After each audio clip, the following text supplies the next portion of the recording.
I'd love to just ask you, just outright at the start here, why talk about culture? Why is culture in alignment with HR? Why is that an important subject to be talking about today?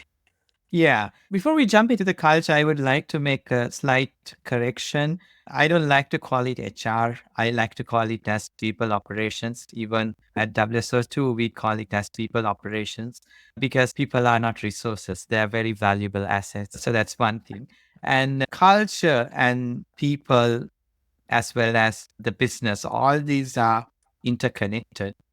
And why culture is important? Because the culture is not something that you put in your operational books or hang on the banners inside the organization walls, or you give some kind of a flyer and then share it with people. It's about how you operate and how you treat people. So that's how the culture. And culture is an evolving thing and you had to evolve. But then again, it comes with the roots of the organization. And most of the time, I think it's about how founder thought about what's the mission and what's the vision that they are having. I think the best example is Apple. Still, Apple is following the culture created by Steve Jobs. And that's one of their success. And I think another good example is what Elon doing with his organization, and it's about him. And around him, all the cultural aspects are there. And even if you take WSO2, our founder and CEO is Sanjeeva Veeravarna.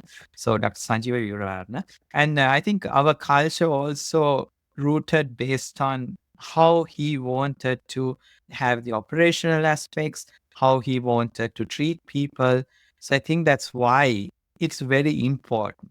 Because why I'm bringing this founder and a culture, because all these things are related to where you want to be and where you want to take the organization and what's the big purpose. Like, as example, you might be manufacturing something to service some kind of purpose, but then again, you might have a bigger thing. As example, take a company who's providing electronic vehicles.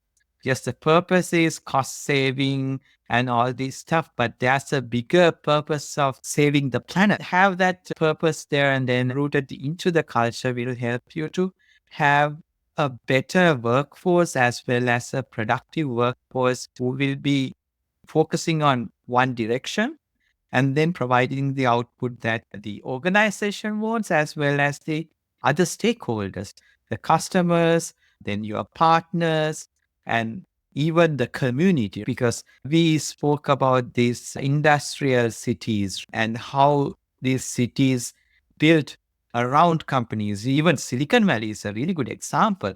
Why the momentum and why we have a high quality of life because of all the high tech companies around. And I mentioned I live in Folsom and it's a tech city. Even I can see it's a small city, but the quality of life coming with the tech companies that we have in the city. So I think it's a wider range of different type of stakeholders and how you can generate that value through the culture that you built inside the organization.